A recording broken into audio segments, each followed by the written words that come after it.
अब सारे सवाल हम पूछेंगे because this time it's personal. जब बायोलॉजी की लैब में गए और वहाँ पे उन्होंने पहले ही उसमें वो कॉकरोच को काटना और वो सब चीज़ों का करना वो सब दिया चीरा फाड़ी करने के लिए, मैं तो भाग गया वहाँ से। 1.5-2 साल का एक ऐसा टाइम आया था जब मैंने डे नाइट काम किया अपनी शादी पे भी मैं गेस्ट बन के गया था। अरे क्या बात कर रहे हो? हाँ, मुझे याद है एक टाइम पे मैं मुन्ना भाई और अग्निपंख एक फिल्म थी वो शूट कर रहा था, तो उनकी परमिशंस वहाँ पे थी पुणे एयरबेस में। तो वो मिलने में बहुत टाइम लगता था, तो डे में हमारी शूटिंग वहाँ होती थी। फिर लकीली उस टाइम पे एक्सप्रेसवे बन गया था, तो मैं ड्राइव करके डे शूट के बाद यहाँ पहुँचता था। पूरी नाइट में यहाँ पे फिल्म सिटी के अंदर मुन्ना भाई BBS की शूटिंग करता था। लावर बॉय और इस टाइप का जो मामला चल रहा है कितनी देर तक चलेगा, वही सेम आप जाके फिल्म में गाने गाओ, डांस करो, ये करो, वो करो। हाँ, लगे रहो। मुन्ना भाई में जो विक्टर का रोल था वो एक्चुअली था नहीं उसमें है? जी, गाड़ियों के साथ एरिया लगाने का अलग ही मजा होता है, मजा आता है। आजकल टाइम नहीं है, वरना वो भी एक अच्छी फील होती है।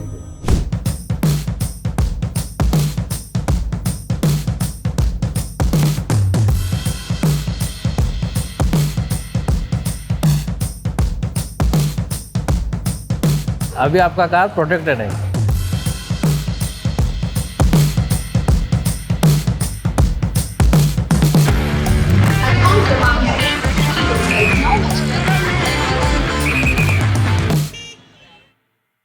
जिमी भाई, welcome to the Bombay journey. क्या हाल है आपके? Thank you so much. All good यार, थैंक यू। ये देखिए एक पेट्रोल हेड को ले आए हम लोग and our show is powered by Castrol Magnetec. Juhu वासी है आप? कितने साल हो गए यहाँ पर? मैं शुरू से जुहू में ही हूँ, आई थिंक 2001 से वाजीबा यहाँ पे हूँ मैं। हाँ, उससे पहले मैं लोखंडवाला साइड था। हाँ, और आई थिंक 2001 दिवाली से यहीं पे है।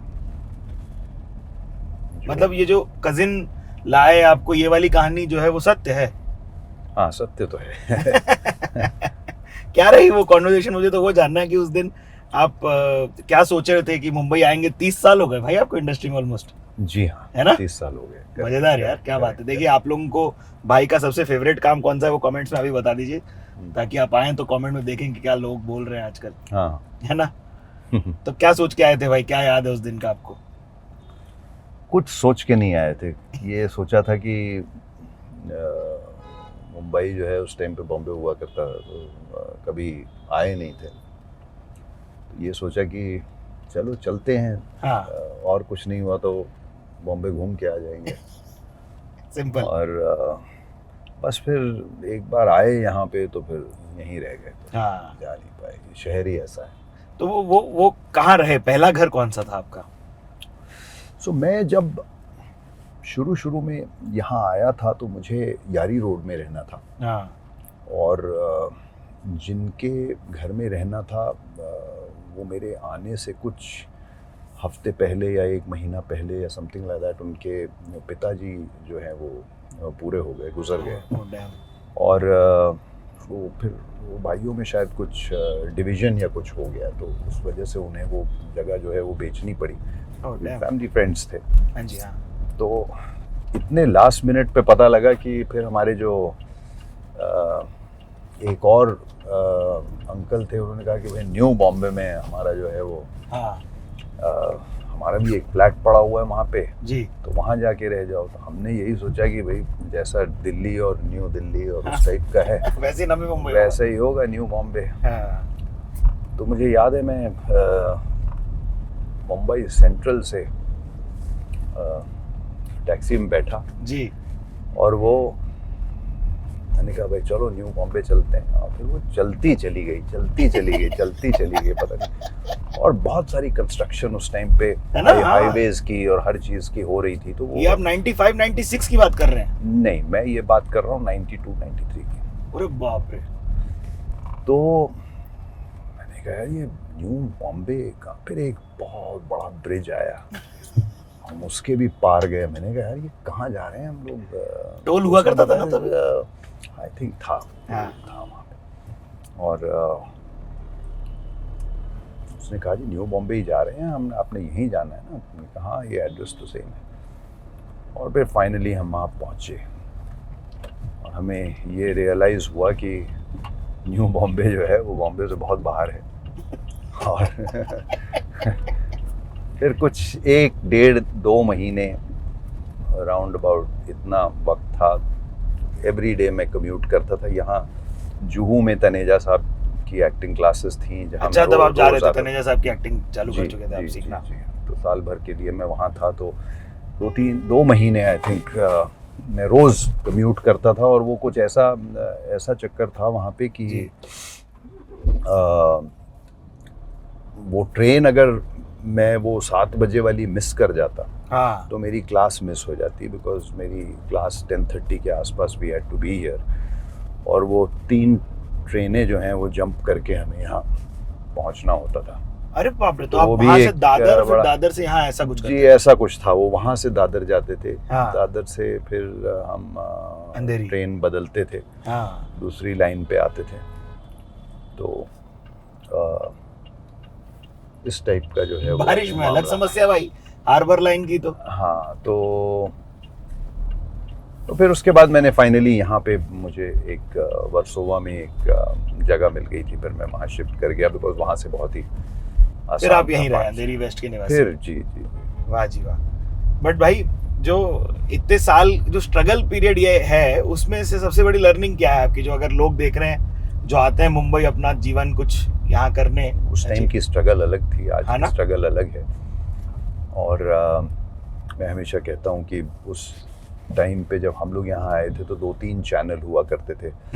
एक जी होता था, करेक्ट, एक आपका डीडी होता था, हाँ और एक अपना सोनी होता था। हाँ ना, आ गया था सोनी और तब तक। सोनी आ गया था, और एक होम टीवी करके था, वो हुआ करता था। बस हाँ। इतने से ही 3-4 चैनल होते थे, और लिमिटेड अमाउंट ऑफ उस पे भी जो है वो शोज वोज होते थे, और लिमिटेड अमाउंट ऑफ प्रोड्यूसर्स थे। That's true।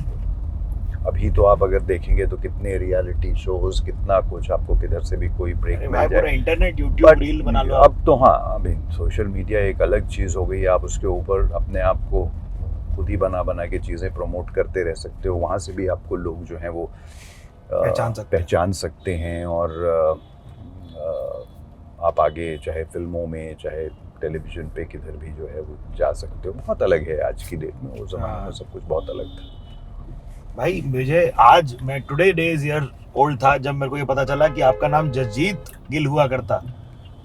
मेरा जसजीत सिंह शेरगिल रियल नाम जो है वो जसजीत सिंह शेरगिल है। और अगर माचिस देखेंगे आप तो जी। उसके अंदर वो ओरिजिनल क्रेडिट है। क्रेडिट्स में नाम जसजीत सिंह शेरगिल ही। अरे वाह जी वाह। तो ये कौन बदलाव लाया, ये आप कोई खुद बदलाव नहीं, stage में लाए? बेसिकली क्या था कि मेरा निक नेम जो है बचपन हाँ। से वो जिमी था।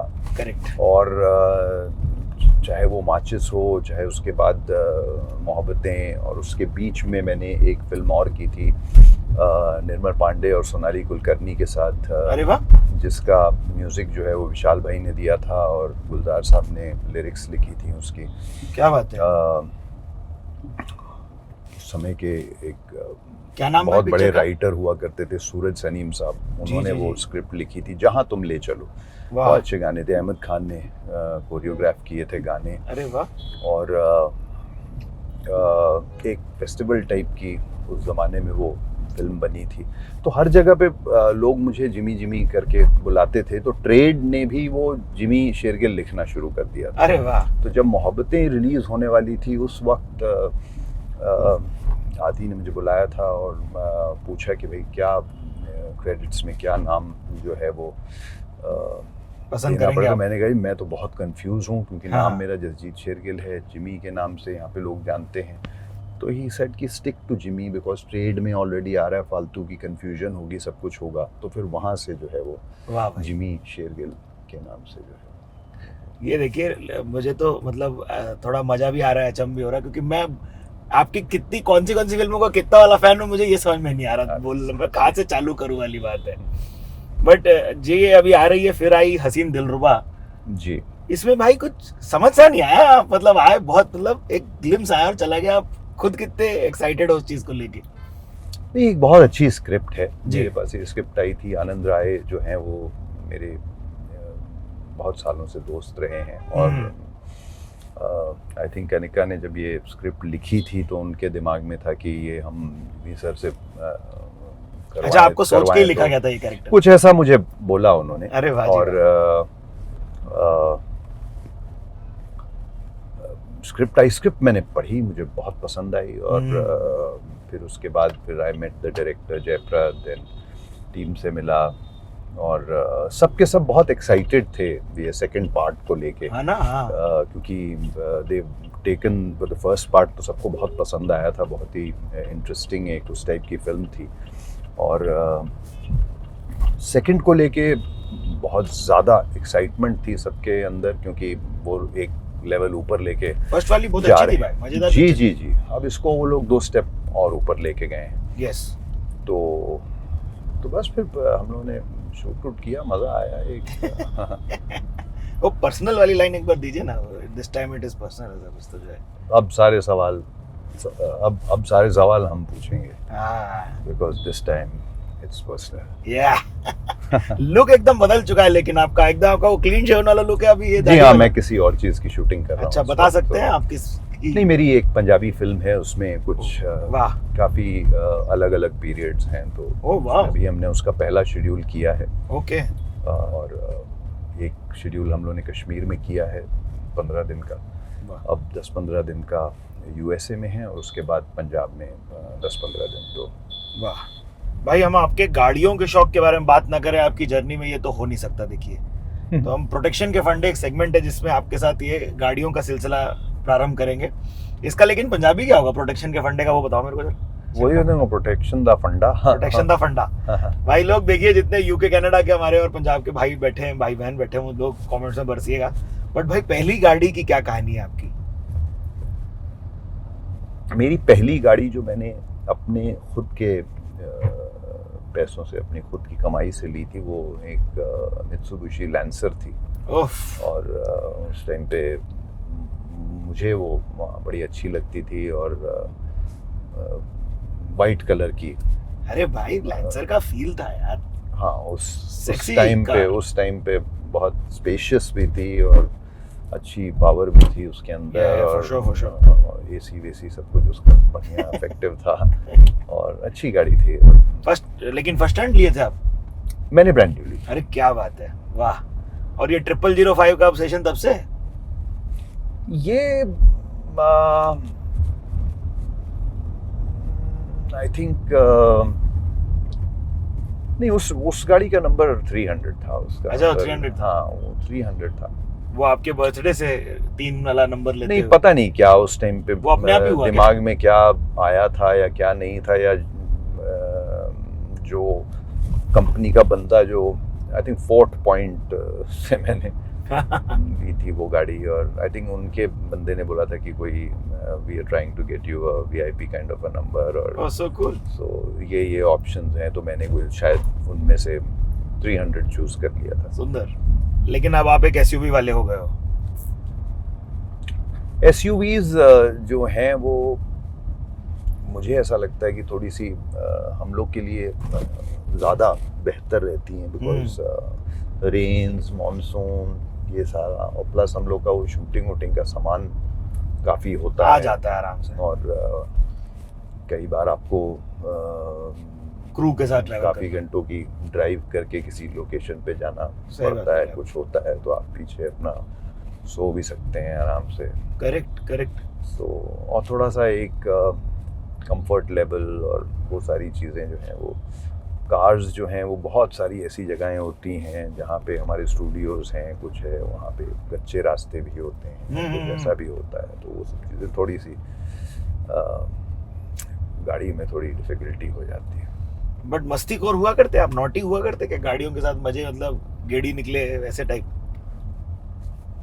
गाड़ियों के साथ गेड़ियाँ लगाने का अलग ही मज़ा होता है। आई थिंक मज़ा आता है। आजकल टाइम नहीं है, वरना वो भी एक अच्छी फील होती है कि एक गाड़ी लेके आप कहीं निकले और थोड़ा घूम रहे हैं दोस्तों के साथ या कुछ। क्या होता था आपका गेड़ी रूट? यहाँ बॉम्बे में? बॉम्बे में, चंडीगढ़ में? नहीं, चंडीगढ़ में तो हम लोग बहुत, उस टाइम पे तो बहुत कजन्स वजन्स के साथ बहुत गेड़ियाँ, हमारे टाइम में तो मेन अट्रैक्शन वही 17 सेक्टर और 8 सेक्टर, 9 सेक्टर, 10 क्या सेक्टर, बात यही है। सब हुआ करते थे। जो आपके टिप्स होंगे भाई कि लोग प्रोटेक्शन के लिए क्या करें, वो आप मेरे को बता दीजिए। लंबे रास्ते के लिए निकल रहे हैं, हाईवे के लिए, तो ताकि उनको एक साइंड पिलो मिलेगा आपके हाथ का। नहीं, प्रोटेक्शन सबसे बड़ी चीज़ तो ये है कि अपनी सीट बेल्ट जो है वो ज़रूर लगाइए, सीट बेल्ट क्योंकि और दूसरी चीज़ ये है कि हमेशा गलती जो है वो आपकी नहीं होती है। जी 80% ऑफ द टाइम किसी और की बहुत गलती सही होती बात है। तो आपको अपनी तरफ से सेफ होके चलना बहुत ज़रूरी है। तो आप Correct. सीट बेल्ट लगाइए, अपने टायर्स की हवा और ये सारा कुछ चेक करके चलिए, यस और जो है स्पीड लिमिट जो है वो Follow कीजिए। फॉलो कीजिए, क्योंकि क्या है, एक तो आपका फाइन आपको लगेगा अगर आप उसको फॉलो नहीं करेंगे। सेकेंडली क्या है, आपकी सेफ्टी जो है कहीं ना कहीं कॉम्प्रोमाइज़ होती है। हाँ तो आए नहीं, आप दिन लोगों आपको कितनी न्यूज़ मिलती होंगी, ये एक्सीडेंट Exactly. हो गया, वो एक्सीडेंट हो गया। हाँ अगर आपके अंदर कोई भड़ास है गाड़ी को भगाने की या कुछ करने की, तो मैं ये समझता हूँ कि तो आप कच्चे में जाइए ना, जहाँ कोई नहीं होता है। हाँ किसी ऐसी वीरान जगह पे जाइए जहाँ पे एक इंसान या जानवर नहीं है, और वहाँ जाके आप अपनी भड़ास निकालिए, ताकि अगर कुछ गलत हो तो सिर्फ आप ही के साथ हो, किसी और के साथ ना हो। सही बात बोली भाई। भाई अपना स्टार्ट स्टॉप चलता रहेगा क्योंकि हम मुंबई शहर में है, बट कैस्ट्रॉल के साथ एटलीस्ट अपनी गाड़ी ना किसी भी चैलेंज के लिए तैयार है। भाई पंजाबी सिनेमा भी आपका इतना बड़ा योगदान होना जिंदगी में, ये कहाँ से हुआ? क्योंकि मुझे याद है 2005 में आ गई थी ना पहली पंजाबी पिक्चर, जी हाँ, 2004-05। 2004-05 में। तो ये पंजाब की तरफ रुख कैसे मुड़ा? ये क्रेडिट मनमोहन सिंह जी को जाता है। हाँ क्या? मन जी जो हैं हमारे डायरेक्टर ऑफ फोटोग्राफी थे, माचिस में, मोहब्बतें में, दोनों में। और वो तो लेजेंड डीपी। हाँ डीओपी हैं। और फिर अचानक से मंजी ने पंजाबी फिल्में प्रोड्यूस करना और डायरेक्ट करना स्टार्ट कर दिया। तो उन्होंने 1-2 फिल्में बनाई जो ओवरसीज़ में बहुत बड़ी ब्लॉकबस्टर्स हुई और सारा कुछ। फिर मंजी मुझे यहाँ बॉम्बे में एक बार मिले और उन्होंने कहा कि मैं कुछ सुनाना चाहता हूँ, but first I want to ask you that you are doing Hindi films और आप अपना वो कर रहे हो, would you be interested in a Punjabi film? I said I was very excited. I said Manji, anything for you, I don't even want to listen to the story, आप बोलो मैं करता हूँ। अरे वाह। तो उनका नहीं, एक बार सुन लो। और जैसे ही उन्होंने वो नरेशन दी तो इमीडिएटली वो सारा अपना कॉलेज का, यूनिवर्सिटी का वो सारा टाइम याद आ गया। और फिर वो फिल्म जो है वो बनी और रिलीज़ हुई और बहुत बड़ी ब्लॉकबस्टर हुई। आज तक वो एक क्लासिक है, उसके गाने आज तक लोग रिपीट करते हैं। वाह यार। और उसके बाद मैंने जब मुझे उसका जो रिजल्ट निकला, जो सिनेमा हॉल्स में, जो थिएटर्स में जो रिस्पांस मिला जी, तब मैंने सोचा कि यार ये एक बहुत बड़ी इंडस्ट्री हो सकती है और इसके लिए मेहनत करनी चाहिए। और उसके बाद फिर हमने जो है वो हर साल एक पंजाबी फिल्म करने का, फिर उसको प्रमोट करने का, सब कुछ करने का एक किस्सा शुरू किया। और आज आप प्रोड्यूस भी करते हो, एक्ट भी करते हो।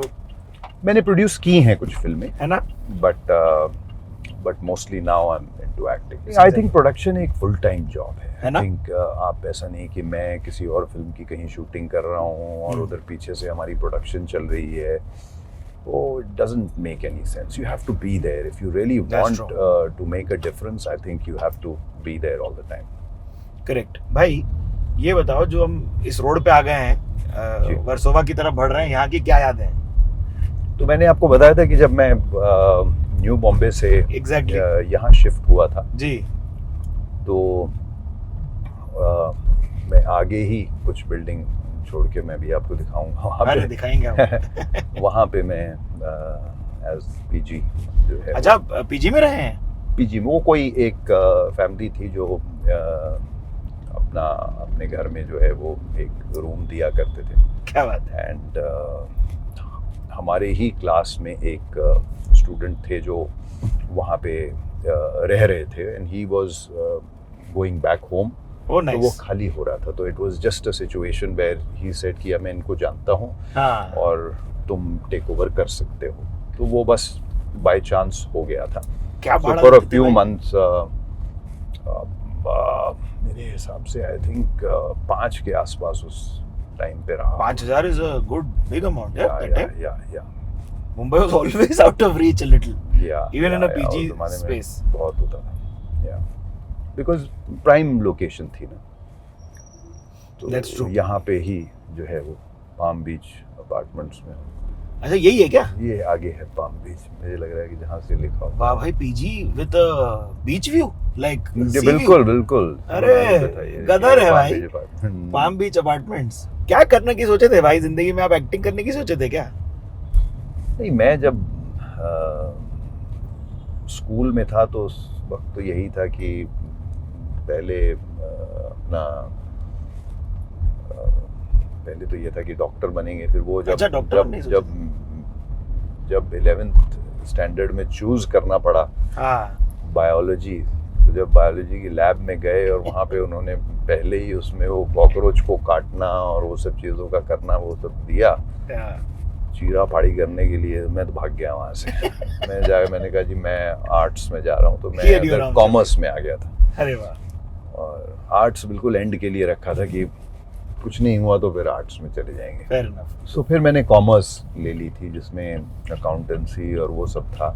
बढ़िया थे आप पढ़ाई तो में? फिर मैं पढ़ाई में तो अच्छा था, हाँ क्या? मतलब मैं अपने आप को डिसेंट समझता था, अरे लेकिन बहुत मार्क्स बढ़िया। मेरे फिर भी ठीक ठाक आ जाते थे 75 से 80% तक। भाई दैट्स गीक लेवल यार दैट टाइम। या मतलब नॉट रियली, बिकॉज उस टाइम पे जो टॉपर्स होते थे उनके तो 90s में होते थे, चलिए तो हम वो लोग तो मतलब है, वो मतलब अलग प्रजाति है। 80 के आसपास, हाँ तो 80 के आसपास रहते थे, उसके आसपास ही चलता। बट इन एसेंस माचिस कैसे मिली? सो माचिस का क्या हुआ था कि माचिस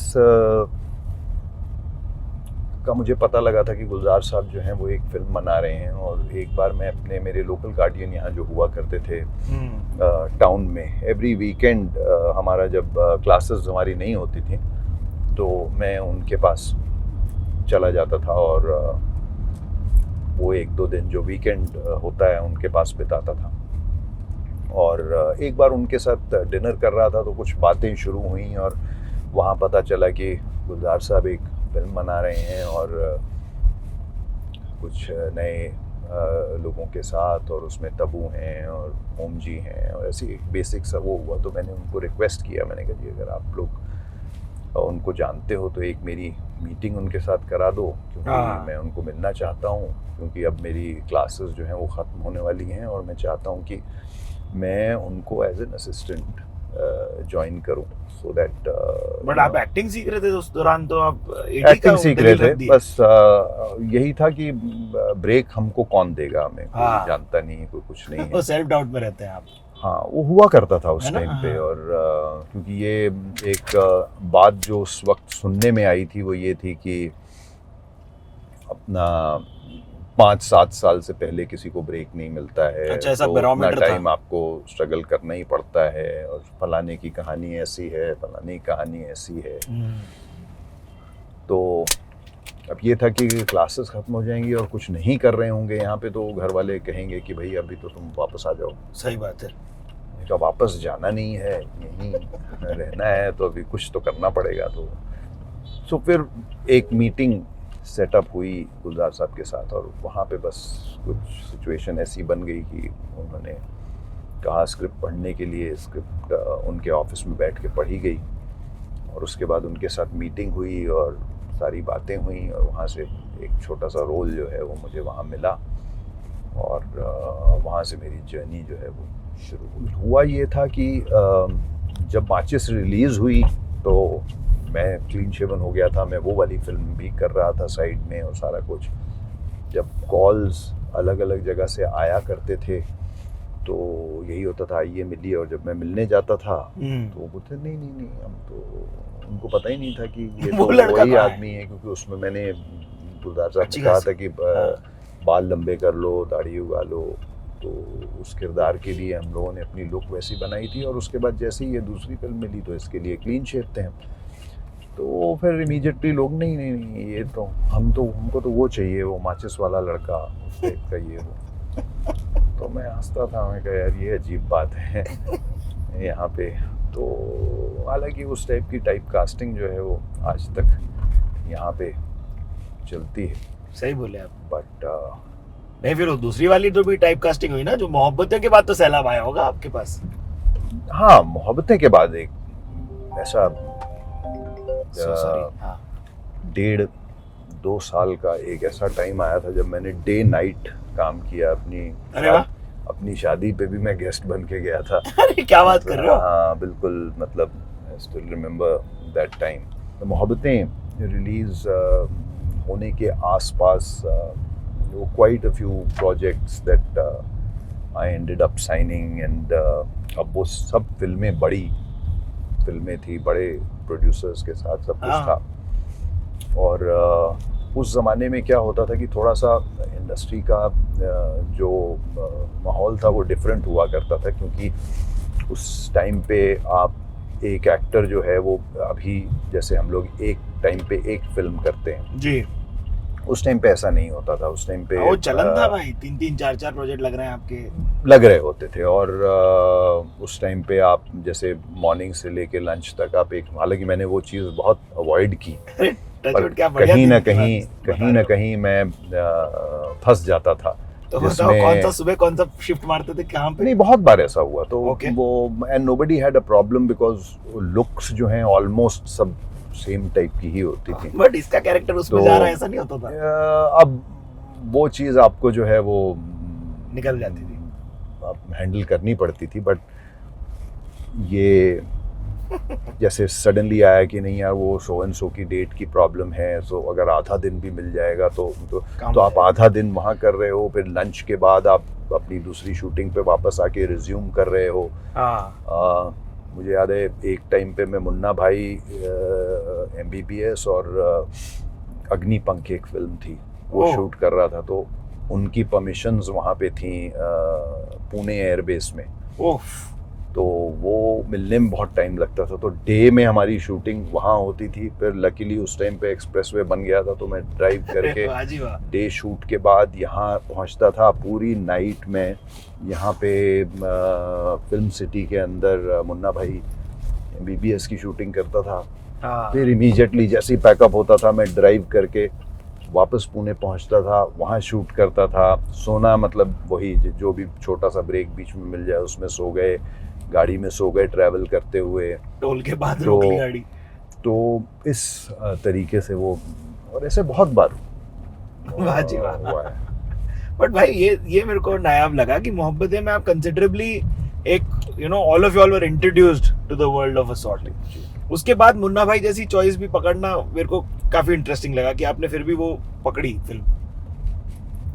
तो ये उस टाइम पे हुआ। इनफैक्ट मुन्ना भाई MBBS के लिए तो मैंने मेरे यार की शादी है एक फिल्म की थी। संजय गढ़वी जो हैं वो उन्होंने मुझे कहा था कि मेरे बहुत अच्छे दोस्त हैं Raju Irani, he is making a film and he wants to meet you and this. तो मैं राजू को मिला था और उन्होंने ये नरेट किया था, और मेरा उस टाइम पे कुछ फ्रेम ऑफ माइंड भी ऐसा था कि यार ये जो लवर बॉय और इस टाइप का जो मामला चल रहा है कितनी देर तक चलेगा।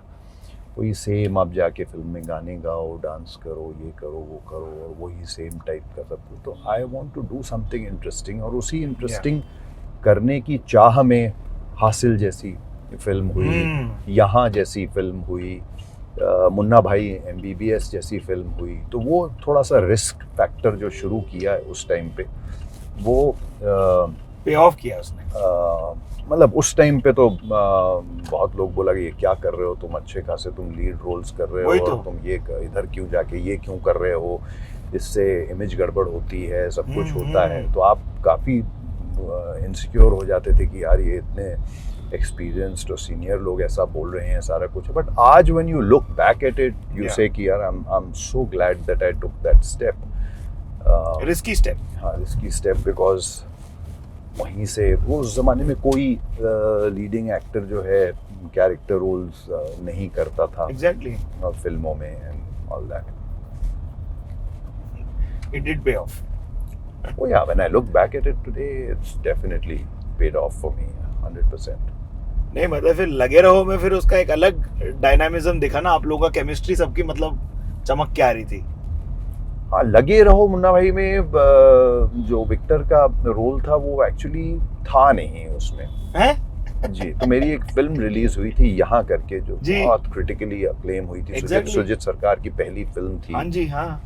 और बहुत उस समय बाढ़ आ गई थी यहाँ पे, तो काफी उसकी वजह से डैमेज Tricky हुआ था. timing, very bad लेकिन timing, exactly. Very bad timing, but the film got such a great response and मतलब लोग उसको कल्ट फिल्म और मतलब वैसा yes, कि मतलब yes. It is so beautifully shot and how beautiful the story is and this that not whatever.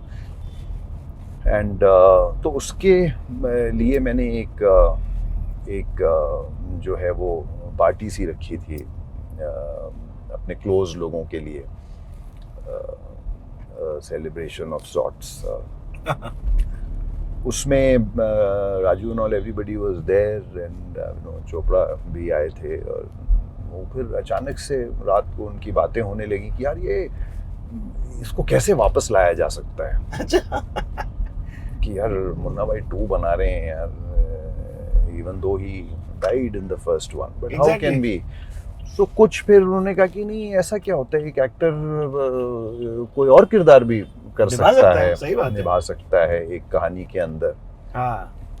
तो बस फिर वो आई थिंक अभिजात ने और राजू हिरानी ने उन्होंने उसके ऊपर काम किया और ये हाँ. विक्टर का कैरेक्टर जो है वो निकाला, because they were very keen कि यार we want you to be a part of it and all that. Just a friend who should be on set, Kick के लिए भाई अपने दोस्त को बुलाओ. सो वो कुछ दिनों का काम उसमें निकला था और वो हम लोगों ने किया, मजा आया. मस्त है भाई. भाई हम लोग खाने की बात नहीं की, ऐसा हो नहीं सकता कि हम लोग आप बॉम्बे जर्नी पे और हम खाने की बात ना करें. तो क्या है आपके पसंदीदा फूडी हो क्या आप? मैं फूडी हूँ यार, लेकिन मैं अब हमेशा से ही मैं घर का खाना मुझे ज़्यादा पसंद वाह था. वाह. एक फेज़ आपकी लाइफ में आती है जब आपको बहुत थ्रिलिंग लगता है बाहर जाके खाना खाना, ये कुजीन ट्राई करना, वो कुजीन ट्राई सही करना. बोले आप. हाँ.